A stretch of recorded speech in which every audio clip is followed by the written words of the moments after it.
السلام عليكم ورحمة الله وبركاته.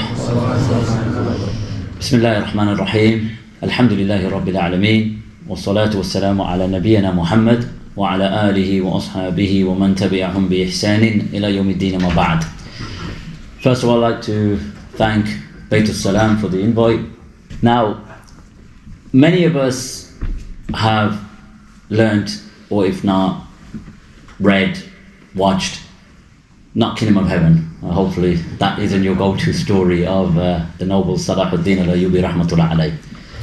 And his life and struggles, because what I want to do is bring a comprehensive seerah to you, rather than bringing about the achievements and his great victories and what's connected to it. So what made Salahuddin the man he is, and why was he nurtured in the manner that he was? So prior to him being born, the Crusaders launched a deadly campaign to Al-Sham. Now, just to add, Palestine wasn't just their target, it was the whole region. So they had 4 kingdoms in the region, so Al-Sham as a whole: Lebanon, Jordan, Syria, Palestine, and they had parts of Turkey as well. So you had the Kingdom of Jerusalem, you had the Kingdom of Antioch, or the Principality of Antioch, Tripoli, and Edessa. Now, they launched a terrible campaign from France. So I'm sure you must have heard of Pope Urban II. Pope Urban II was a particular pope that was responsible for the call of the Crusade, and he made a famous statement: God wills it.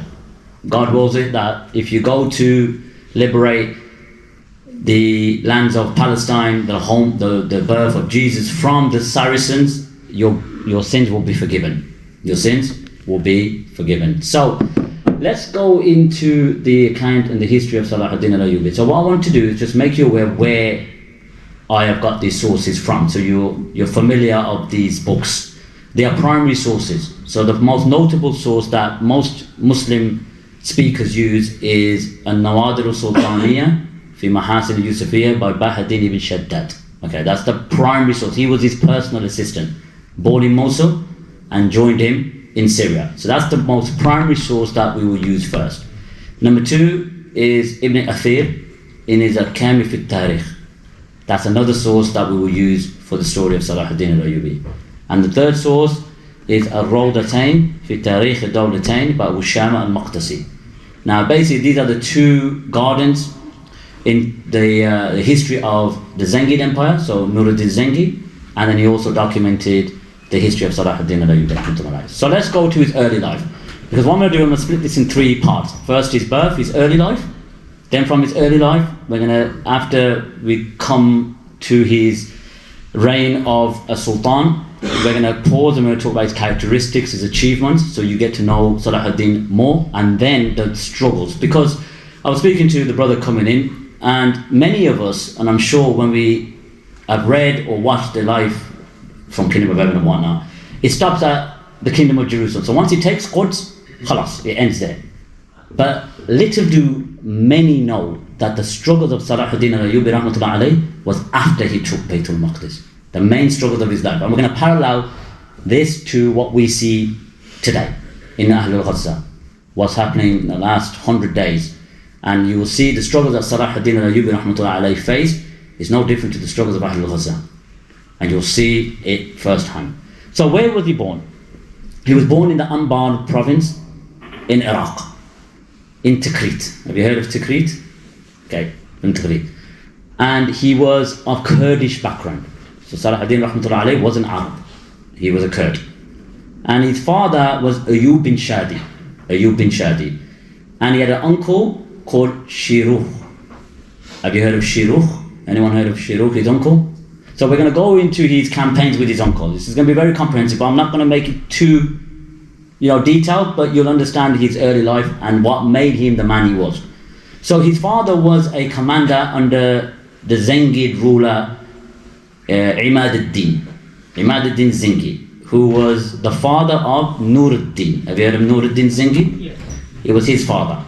And his uncle and his father, Ayub bin Shadi and Shirkhu, was a commander for Imad ad-Din. Thereafter they moved to Mosul.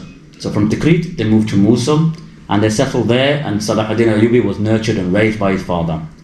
He was educated and he studied under notable shuyukh during that time. So Sheikh al-Asfahani was his early teachers, as well as many others in Mosul. And the early signs were there that he was a commander. He was destined for leadership. And we find that when his father was nurturing him, it was clear that the early campaigns of his father, it was notable that his bravery, his chivalry, and his love for jihad, and his love for defending the believers against the Crusaders. So the Crusaders were still around in Palestine. The second crusade was launched, or shall I say, the kings of Europe came after Imad ad-Din launched campaigns into Sham and Jordan. So he moved to Syria, and there he met Nuruddin Zengi, the son of Imad ad-Din. So after Imad ad-Din was assassinated, Nuruddin took over. So the Zengid Empire was split between Mosul and Halab. So Mosul's in Iraq, Halab is Aleppo. So they had that two straits there. And that's where the Muslims launched their campaigns against the Crusaders. They had that base to launch against the Crusaders.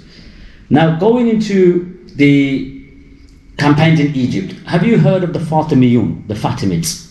Have you heard of the Fatimid Empire? Yeah?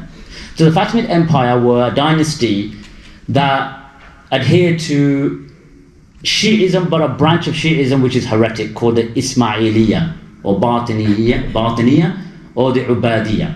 So they believed that their kings and their emperors or their sultans were like reincarnated, the God would reincarnate them. They had a very sort of heretical belief.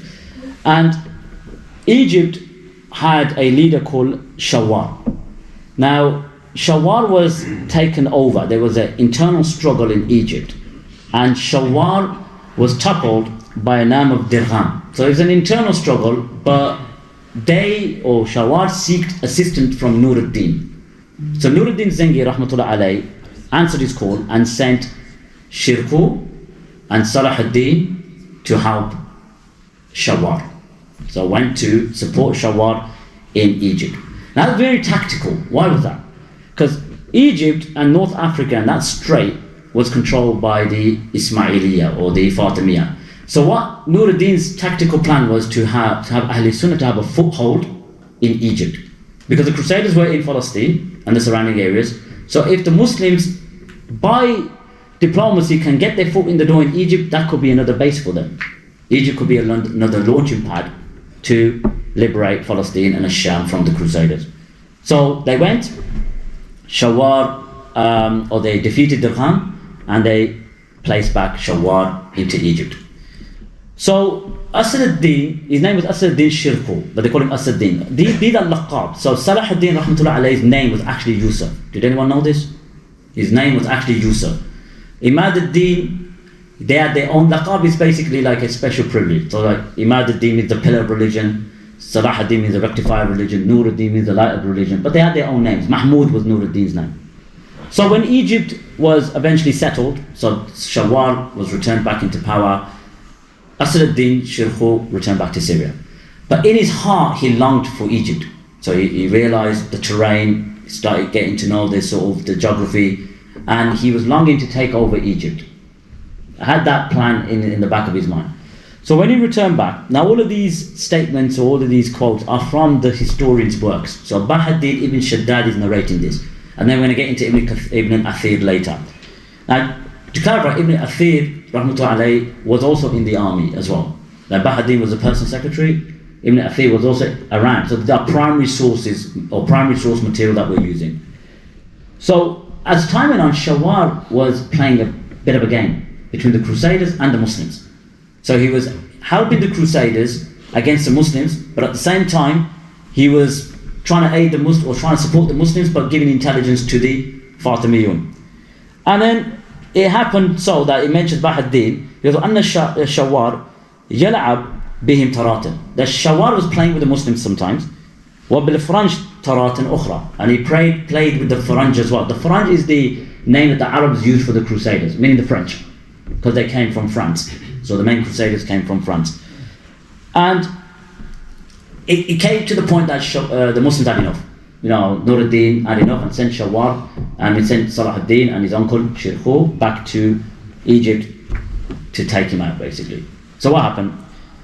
Bahadin narrates this account where Shawar was riding with his wazirs and they're playing drums and trumpets, these sort of extravagant leaders with all their parades and whatnot. So Salahuddin rahmatullah alayhi rode up to him, grabbed him by the collar, took him and arrested him for his treachery and his betrayal.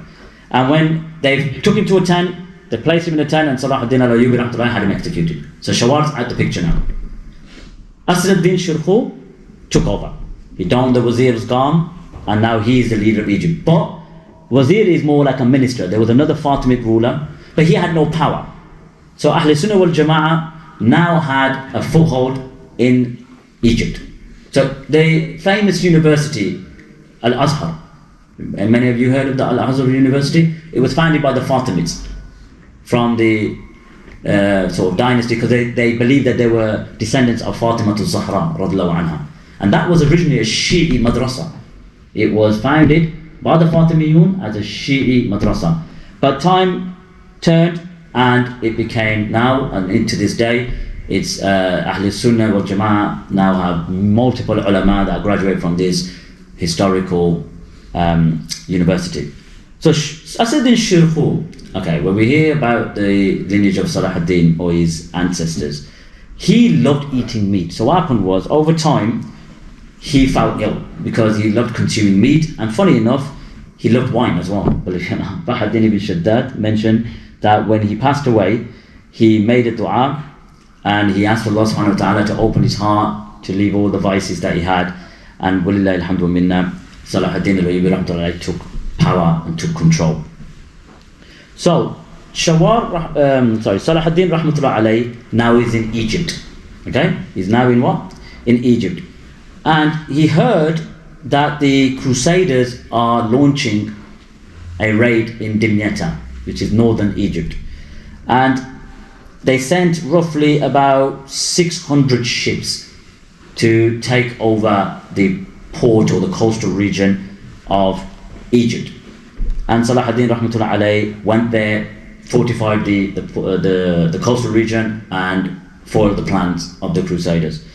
Now Salahuddin rahmatullah is only in his early 20s right about now, in his early 20s. And Bahadin even narrated that when his uncle asked him to go to Egypt, Salahuddin was hesitant. He didn't really want to go.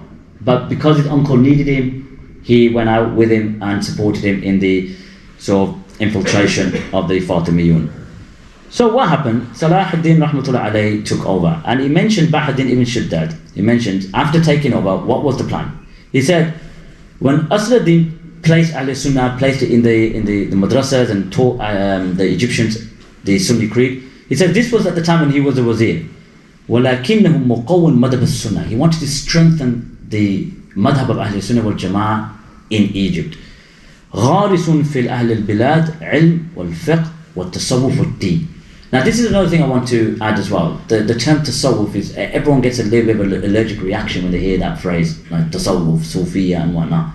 Now tasawwuf and Sufiya is a science of cleansing the soul, seeking closeness to Allah subhanahu wa ta'ala, as per the hadith from the Prophet sallallahu alayhi wa sallam when Jibreel came to him to ask him about Islam. And the famous hadith, فَتَخْبِرْنِي عَنِ الْإِسْلَامِ فَتَخْبِرْنِي عَنِ الْإِيمَانِ. And when he asked him about ihsan, the Prophet ﷺ responded by saying, أَن تَعْبُدُ اللَّهَ كَأَنَّكَ تَرَاهُ فَإِن لَمْ تَكُنْ تَرَاهُ فَإِنَّهُ يَرَاكَ. That worship Allah as if you can see Him. But verily you do not see Him, but He sees you. This is what the tasawwuf is, and they integrated this in the Egyptian society. So what did Bahadin say? They integrated in the bilad, ilm, wal-fiqh, wat-tasawwuf, wat-deen. Comprehensive. Everything included. So that Ahl Sunnah wal Jama'ah is firm in Egypt. And that's what Shirkuh did along with Salahuddin Al Ayyubi. So later on, Salahuddin is now the leader, as a wazir, should I say. And there was a man by the name of Adid. Adid was a Fatimi leader, but at the end of his life, he was ill. Right, he was ill. So the main army at the time in Egypt was from the Zengi Empire. So they didn't have much power. Did you see, even though they were declared as rulers, the main power and influence and decision makers were actually Salahuddin. And his uncles passed away, but meaning that army. So Adid passed away, and Bahauddin ibn Shaddad mentioned, so this is very important to know, that when he used to give the khutbah, when Salahuddin used to give the khutbah, because Salahuddin was learnt, he wasn't just a warrior just to get that right there, he was an alim. If he was around today, he'd be classified as, we call a sheikh, very learnt. And he said he used to give the khutbah, وَكَانَ خَطَبَ لِبَنِي عَبَّاسِ فِي أَوَاخِرِ أَمْرُ عَضِيد or Adid. That he used to give the khutbah in the name of Bani Abbas. So even though the Fatimiyun were in power, they had no say or influence, that even Salahuddin was brave enough to give the khutbah of the Jum'ah in the name of Bani Abbas who were in Baghdad, in Iraq. So their power was coming to an end. So the Crusaders at that particular time were feeling a bit worried that now they're surrounded from all areas. So Egypt, Syria, Iraq, they still had parts of Lebanon and Jordan, and as well as the region of Antioch. And Salahuddin rahmatullah alayh continued in launching campaigns to or against the Crusaders, and subhanallah al-azim, he gained an influence, gained a reputation amongst the Muslims, because at the time he was still under who was leading the Muslims at the time. Even though Bani Abbas, the Abbasid Khilafah, were in charge, it was Nuruddin Zengi, the Emir of Mosul and Halab. He was under him. So Nuruddin Zengi, just to sidetrack before we go into the characteristics of Salahuddin, he built a minbar, a pearl minbar. And anyone been to Palestine? Anyone? Show hands. Anyone been to Palestine? Okay. On the right of Masjid Al-Aqsa, there's a museum, right? Did you go to that museum? Yeah. And did you see the minbar, the pearl minbar that was burnt by the Zionists, the Australian Zionists? Do you recall? Possibly, yeah. So Nuruddin rahmatullah alayh built a pearl minbar. Now remember, he's in Al-Sham, in Damascus, or in Mosul, and he built this pearl minbar, promising that once he takes and liberates Quds, he's going to place this minbar in Masjid Al-Aqsa to deliver the khutbah. And we're going to get to what Salahuddin rahmatullah did at the time. Now, there's a power struggle now. Now Salahuddin's gaining power, gaining influence, gaining reputation, and it came to the point that Bahauddin ibn Shaddad mentioned that when Nuruddin passed, or before he passed away, there was rumors going around that Nuruddin was going to take over Egypt because of Salahuddin's reputation. There was a bit of a falling out or a difference between Nuruddin and Salahuddin. And Ibn Shaddad mentioned that he says, وَلَقَدْ حَكَى لِي Sultan, that the Sultan told me. So when Bahauddin's speaking, it's his primary source. He's actually speaking to Salahuddin. This is primary source account. And he mentioned that Salahuddin spoke to him, كَانَ بَلَغْنَا أَنَّ نُورُ الدِّينِ أَنَّهُ رُبَّمَا قَصَدْنَا, that Nuruddin might attack us. So Salahuddin, being a diplomat, wise, intelligent, he was approached by his wazirs and said, we should go out and attack Nuruddin. We should go out first. And he said that no, this shouldn't happen. We should restrain. And this difference happened up until he passed away. So Muslims can differ. Empires or Muslim states or sultanates or imarat can differ. But it should have come to the point that we have bloodshed amongst ourselves. Salahuddin rahmatullah alayhi was wise. We could learn from the early fitna from the Sahaba radhiyallahu anhu. When Uthman radhiyallahu anhu passed away, or was murdered in fact, by the people of fitna, it became to the point that there was two groups between the Muslims. The party of Talha, Zubair and Aisha, and then Ali radhiyallahu anhu wanted restraint. He didn't want the fitna to implode, but unfortunately it did. So when the Crusaders found that Nuruddin had now passed away, they were sending incursions to take back lands that Nuruddin took from them. So Nuruddin's biography is definitely worth reviewing as well. His campaigns led, or he taught Salahuddin. So the teacher of Salahuddin Al Ayyubi had a major impact in his life and contributed to the many successes of Salahuddin. Learning from such a great leader, he was devout, and may Allah have mercy upon him and enlighten his grave. So Salahuddin rahmatullah alayhi realized, and this is in the chapter, this is Bahauddin ibn Shaddad mentioned in Nawaz al-Sultani. We're going to go into Ibn Athir's book later. He mentioned ذكر الخروج السلطان رحمة الله عليه إلى الشام وأخذه دمشق محصورا. So he went back to Al-Sham and took back, or not took back, but took over Al-Sham. So Nuruddin Zengi had a son, and his son was only a teenager. So Salahuddin rahmatullah alayhi realized that the Crusaders are going to pounce on this opportunity now. The great leader has passed away. His young son doesn't have the military capability, power to lead a nation. So Salahuddin rahmatullah alayhi went and took over Al-Sham. He took over Al-Sham from the Zengi dynasty. As-Saleh was the son that Nuruddin Zengi left behind. And when Salahuddin rahmatullah alayhi went, he peacefully handed over the city, and now Egypt and Al-Sham are under the control of Salahuddin Al Ayyubi rahmatullah alayhi. So he's united two fronts against the Crusaders. So tactically, you see, they went to Egypt to aid Shawwal because of his issues with Dirham. Then Shawwal was playing a double game with the Muslims and the Crusaders. They got rid of him, and now the Crusaders are concerned with the new power and growth of Salahuddin Al Ayyubi rahmatullah alayhi. So what happened? Other principalities or areas within the Muslim world were fearing for their throne. They were fearing for their own provinces. And there was a leader called Salah, who was one of the emirs of Mosul. And he knew that, look, it's only a matter of time before he comes to me now. So obviously he's got Egypt, he's got Damascus, Iraq is right next to him. Al-Mosul is northern Iraq, near Kurdistan. And he met and went out to meet Salahuddin in Halab, in Aleppo. So they were going to meet, they tried to come to terms, but they couldn't come to terms, so they fought, and he was defeated and returned back to Mosul. So then what happened was, there was a region in Kurdistan called Sinjar. Sinjar is near Mosul in the Kurdistan province. So Saifuddin couldn't, keep his territory, so he went to his brother and said, look, we need to come together. His brother didn't want to join his alliance. So what did he do? He started fighting his brother. So Salahuddin was dealing with a lot of issues in his time, a lot of fitna, a lot of fasad, and it needed quelling. These fitnas needed squashing, and Salahuddin Al Ayyubi rahmatullah alayhi also went to Sinjar and took it over. Now, what I want to do is talk about his characteristics. Okay, I want to talk about his characteristics now. So we've gone to the early part. He's united two fronts.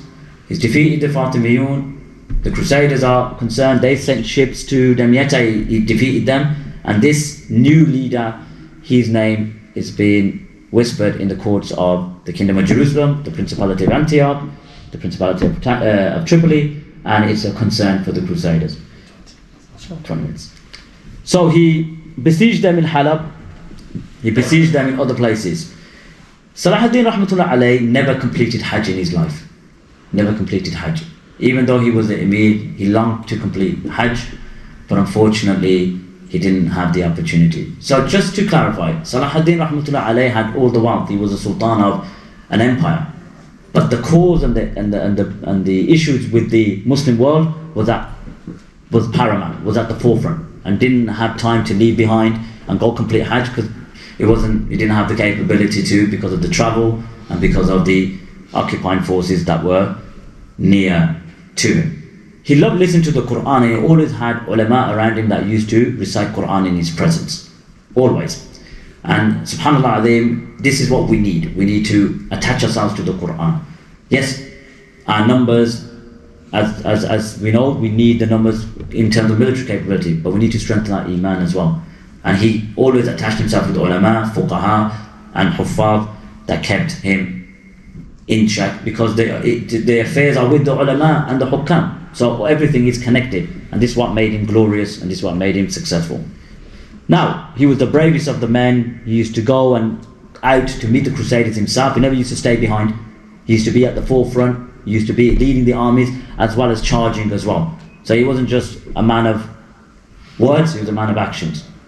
And even better, Salahuddin rahmatullah alayhi, when there was an account where a Frankish woman came to him crying, and this is mentioned by Ibn Shaddad, that her daughter was stolen from one of her tents, was stolen from one of the Rasul's Muslimin, stolen. So she had no one to go to, so she came to Salahuddin rahmatullah alayhi seeking support. So Salahuddin rahmatullah alayhi went and inquired what happened. And it was found later that the two Muslims that stole the baby returned her to her mother, to the point that when she had her mother and when she had her daughter and placed her on her chest, she was speaking in French or whatever language at the time, and Salahuddin burst in tears.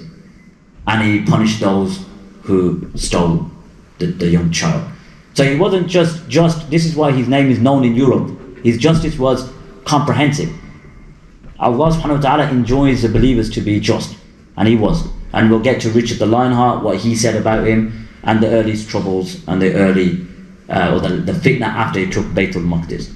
So he continued. He took Ain Jalut, which is in northern Palestine. He took Baysan, he took Harim, took Kerak, and now he's marching downwards. And there's a famous battle called Hattin. Have you heard of the Battle of Hattin? A famous battle? Anyone heard of it? No? Yeah. Yeah? Anyone heard of it? He met the Crusaders in northern Palestine. So this was a macro-historical battle that now that Salahuddin rahmatullahi alayhi has gained in power, he's taken territory upon territory upon territory. He met them in Hattin and he defeated them in Hattin. So they surrounded them and you must have heard of Tel Aviv and these areas. Tel in Arabic means a hill. So if anyone's been to Palestine, you notice it's very hilly. There's a lot of hills in Palestine. So he met them around the tomb of Shu'aib alayhi salam. Have you heard of a group of people called Dursi or Durus? Have you heard of these group of people?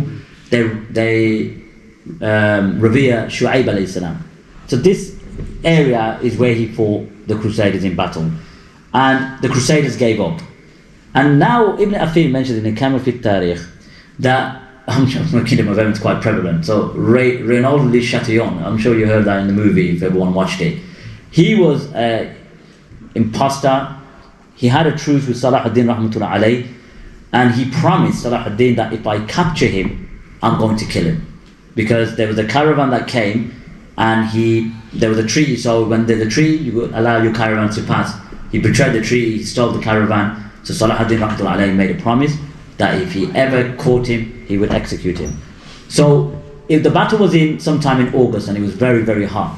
So when he captured Guy and Renaud and all the other territories, or all the other leaders who ruled the territories of the Kingdom of Jerusalem and others, he gave the leader a drink. And this is known in the Kingdom of Heaven if anyone's watched it.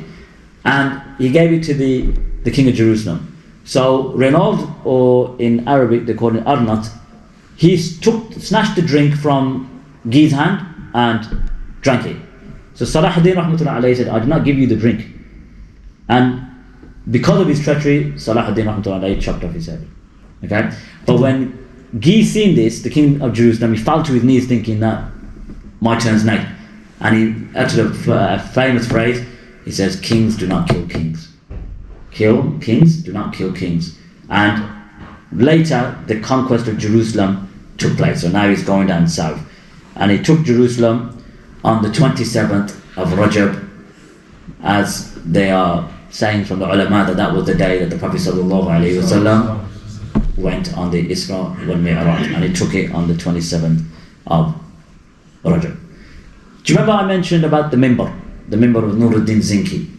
Now Nuruddin Zengi rahmatullah made this pearl minbar to place in Masjid Al-Aqsa once they take it over.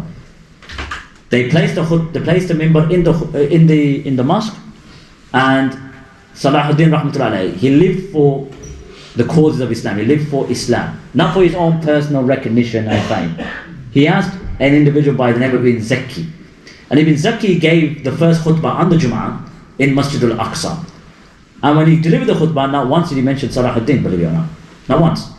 Now Salahuddin was the one that raised the army, conquered lands upon lands, but not once did he mention him. He mentioned about the virtues of Quds, about praising Allah and the sort of blessings upon praying Masjid Al-Aqsa, but not once did he mention Salahuddin. But Salahuddin didn't care. He wasn't doing it for recognition or for his name to be in the pages of history. He did it for Lillah and for Islam. And that's what we should do.